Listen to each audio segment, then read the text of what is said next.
Yo guys, morning, welcome back to the Ahn Rho Project. This is the psychiatric, self-therapeutic multimedia project to solve problems, challenges, obstacles in our lives, so as a important process to reach life goals and ambitions that we set for ourselves, as well as those around us.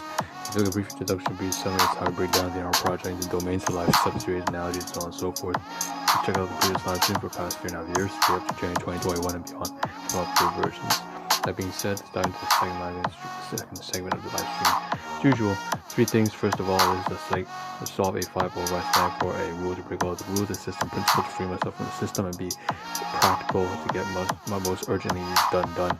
Second thing, this is the second of two live streams today, and last but not least, if you want to fast forward by about a minute, how you would skip this, even shorten the bridge introduction and dive right into the content, which is what you see on the screen, a lot of phase 2 items.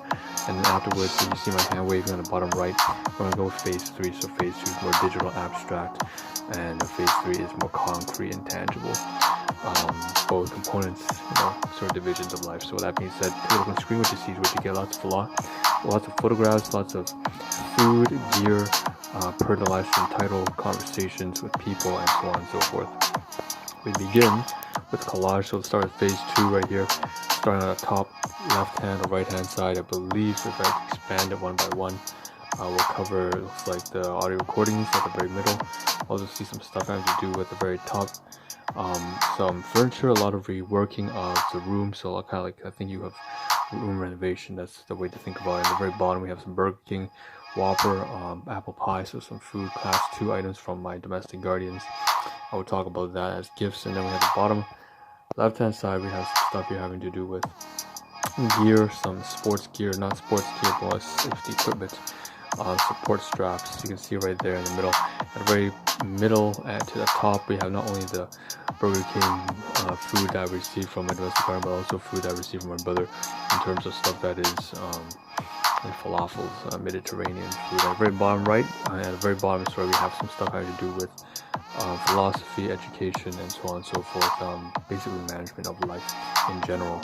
And testing of equipment also at the very top right now, which will expand into that collage. And you will see here all this kind of gear that I'm strapping over to my left leg. That's something I'm testing out. If I get rid of this, you will also see in the backdrop, we're going to get up later on in the stream, phase 3, we're going to move about the room, and we're going to do a lot of physical meandering, so we'll cover that alongside the photographs and do renovation. So we start with conversations right now in segments 4-5 of the live stream. Take a look on screen as well as the left-hand panel we see here. For the most part, there's most importantly, there's three conversations between 3 parties. One is from the workplace. I made a phone call to my boss's son, and I just gave an absolute stupid tirade, just venting emotional garbage, and it was confession to him, but it was a lot of nonsense that he did not need to hear about. So as far as I'm concerned, I have to be incredibly grateful for that. I know I don't get a opportunity to speak to anybody about these deeper sorts of commitments and pledges that I make that end up causing all sorts of ridiculous suffering. But he most certainly, that's none of his business, and that's not for him to listen to. He's just doing me a favor, a huge favor. And so I got one confession out of 2 major ones. So the next time will hopefully be the last time that I ever do something so stupid to bother him ever again. The next thing after that would be a conversation I had with my brother, which had to do a lot with a little bit of soul searching, but I wasn't really a great guide. And he was talking about some frustrations about life in general. And we were just kind of sharing some experiences about that and his project and his business versus my project and relationships and so on and so forth. And last but not least, some conversation between me and my domestic guardians, but that one's not particularly important. It's just that we're all back together again. Of course, on the live stream, you do see that it has to do with a summary of sort of the conversations I mentioned on the left, but also some sports gear, some food, and not sports gear, but like equipment, and then something else as well. So we'll get to all that kind of stuff, home renovation, the last remnants. So if we remove that and take a look down here, here's the conversations once again.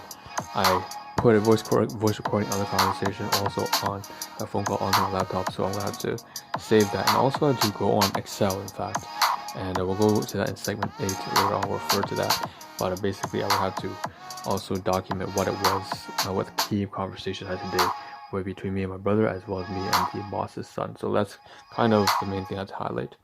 Moving on, let's go over to philosophy and psychiatry and so on and so forth. So stoic reflections, not my shit, not my stuff. Same thing here, Waterloo, not my shit, my stuff. Copyright notices, stuff you'll find on Instagram, so take a look at the page. It's not, I don't claim ownership. This is, from stoic reflections, we don't see things as they are, we see them as we are. So the way our internalized thoughts and beliefs and doctrines and attitudes affect our perception and judgment of the world around us, whether it's people, places, or things.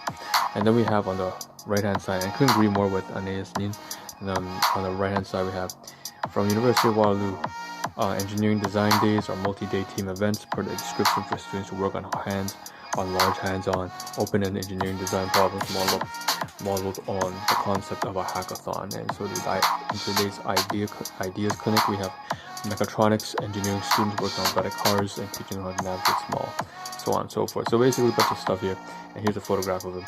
And so they're obviously clearly working on something that's really impactful for society, and I'm very much proud of these students who would be significantly younger than me, I suppose, doing much more important things than I am. Okay, so a big shout out to them, big ups to them. Hope they continue doing what they do. That's my alma mater right there. So moving on, we have now a shift onto onto food. Let's go over food first. So we're working up, this is apple pie, deep fried apple pie from Burger King. So it is a snack food item. We also have some Whopper here, so Whopper burger, so tomato, pickles with ketchup and lettuce. So you can see the up close snapshots as well as so this is like when it's been half eaten, and you can see on the inside, but here's when it's also not eaten and just fresh out of the packaging and getting close-ups. Not the greatest lighting, we'll cover falafel later. And then here's the Whopper when it's all wrapped up. So this is a class 2 item, right? The Whopper as well as the Burger King pie from my domestic gardens. But this one is falafels, so chickpea falafels, deep fried snack, Mediterranean snack with hummus and sour cream kind of base on the side. This stuff comes from my brother. He ordered takeout, so he just shared some with me, and I'm very much appreciative for both class 2 and class 4 items. So class 2 the Burger King from my domestic gardens, as well as my class 4 items for my brother. So very much appreciate that. Had a great meal, it was nice. Removing that, let's cover let's see if there's anything left. Let's cover the gear. So here I am with this kind of like Adidas t-shirt I had a very long time, for almost a decade and a half, and you see me here with the gear strapped on, the shoulder strap on top left, panning down. We also have some gear right down the middle, the phone that kind of records or plays music or podcasts or video summaries or whatever it is. Next to the shoulder straps, also the pens and the stabby little pokey party picks, and stylus and all sorts of different things that are gadgets strapped on, geared up together. It looks almost like a tactical unit. That's not exactly what it's supposed to be. It's more like something that is a coping mechanism for my CPTSD, per what you see in the title. Anyways, that's part of the channel as well. So you see also in the very bottom left here, let me showcase this on the mirror. So here I am. I apologize for my shirt being lifted there. It's just because I don't usually wear like complete full clothing when I'm in the house. I apologize. But you see also on the bottom left, I'm basically showing with my legs. It's kind of like a dress pant without anything showing in there. But then when I pull up the leg, you can see basically right there. I get a closer shot right here in the mirror. Once again, the dress pants. But then if I pull it up, you can see inside that there's actually a miter shin guard from Walmart. Quick, easy purchase. Same thing here. Get a close up right here in front of the mirror. A miter brand. Just testing it out. Also with elastic strap that's binding around it, so a durable, sort of like a Dura Max Pro elastic strap. 1, 2, click. Another one here. You can see once again face down. And here's where my knees kind of bending, and so you can see it right there. There's the elastic strap surrounding it to keep it afloat. I was testing it out. I don't want varicose veins, but so that's why I have to be careful about this kind of stuff, because it does constrict your blood vessels a little bit if it's too tight. You gotta make sure you don't wear it for prolonged periods. I wore for 3 hours already. I could feel the blood pressure after I took it off. So I have to be careful about this. Just do a test. And now we're moving on to the last phase 2 items. So after the gear and setup of the shoulder strap, as well as the miter shin guards, testing out this kind of stuff, we can now move on to the last component, which is all this kind of stuff here having to do with the room. So this is over there nearby the door. That would have been class region C. We also hear region B, 4 region looks like that would have been G1, G2, something like that. We also have geez, I'm pressing the wrong things. Region D4 in the back. So let's just talk about this kind of stuff. So if we just start here, it is in region A5 or 6. This is kind of where the security stuff is. If I stand up, we're gonna bleed phase 2 with phase 3. So let's stand up, right? We're gonna be a little bit active right now. Phase 3 is the room. So let's take a look around the room. I'm gonna pull a photograph down to the side, and here's the room, right? Region A, B here on the side, region B, region E at the back, F over here, E and F next to A and B, and then region C at the closet. Region D along here is huge right now. It's completely revamped. There's so much stuff. And then over there is region used to be a segment of region B, so it's like B1 to 4 and then B7 to 9. So we're gonna have to reorient the names of the regions as well as the sections, and then region G here next to here on the floor. So let's start off with the one that's on screen right now. Very clearly, I pulled this up here, and what you see is a bunch of bottles as well as the security camera stuff. So I want to say that the backdrop here, the security camera and the lighting, that needs to be nailed onto the wall somewhere, probably in this corner, or that one in security camera inside a closet or something like that. When the backdrop, the lights, something probably outside in the hallway, so that automatic lights up. And then I had to take all these Usana bottles and I figure out a place to put all this kind of small scrappy stuff. Probably most likely inside this box over here in region B2 or B1, because it's easily accessible. Same thing with the stuff here. If you take a look here on a tabletop, and there's a photograph for this one as well, so you can see right here. You see those Usana bottles as well as a bunch of miscellaneous stuff. I want to mention, obviously, I had to take this Febreze air thing because it is combustible. I want to get rid of it, move it downstairs. Maybe the landlord can use it.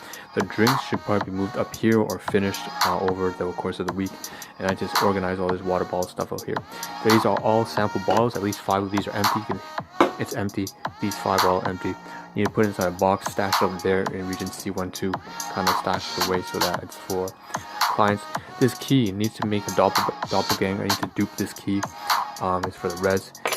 This stuff here, all these kind of, what do you call these clips here, are for binding the devices onto my CPTSD kind of like coping mechanism strategy. The pics here, all this kind of stuff, I wear it, so to find a place to put it. The receipt here is actually for income tax return, so I have to scan this and upload onto the computer. And then we also have some safety equipment here, like the drives, sort of like the bandages and the wipes, and we have to find a place to put this kind of stuff to take care of my wounds if I usually get hurt a little bit, injured at the workplace. Same thing with this slip at the backdrop. This is supposed to be taken to work. It's just like a COVID screening sheet, and the USB here for my particular owner's son at the workplace, as well as my business partner. Okay, so this stuff here should go at the bottom. This is all stuff that I use usually. I've scanned already the mail here for TD. So banking, I can file this away alongside with all this paperwork. All these things come together. This is all stuff I've scanned, stashed away, most likely under here, next to the devices. The devices should be over here. The paperwork should be over here. Alright, moving on to the side. So that's kind of the stuff over here. We have 45 seconds left. I want to mention there's also some paperwork in region B12 on the laundry box. Here you see all these blank envelopes to be used need to be moved over here as well, all scanned, and I also need to put over here because it doesn't belong here at all. Security box should probably move at that very backdrop here, or something like that. I don't really know exactly where yet. I have about 45 seconds left. There's some garbage here. The umbrella here at the very backdrop is not garbage over there. Probably needs to move over there to the closet or moved over here. I think over there is the best place. But there's also outdoor clothing and some trash here at the very top. I won't be able to finish everything, it seems, but that's okay. We'll continue this tomorrow morning. Thank you very much for tuning in, and we're also going to mop the floor up and sweep everything after this live stream ends. So, yeah, this is our signing out, and we'll cover the post more to more everything looks like after the cleanup.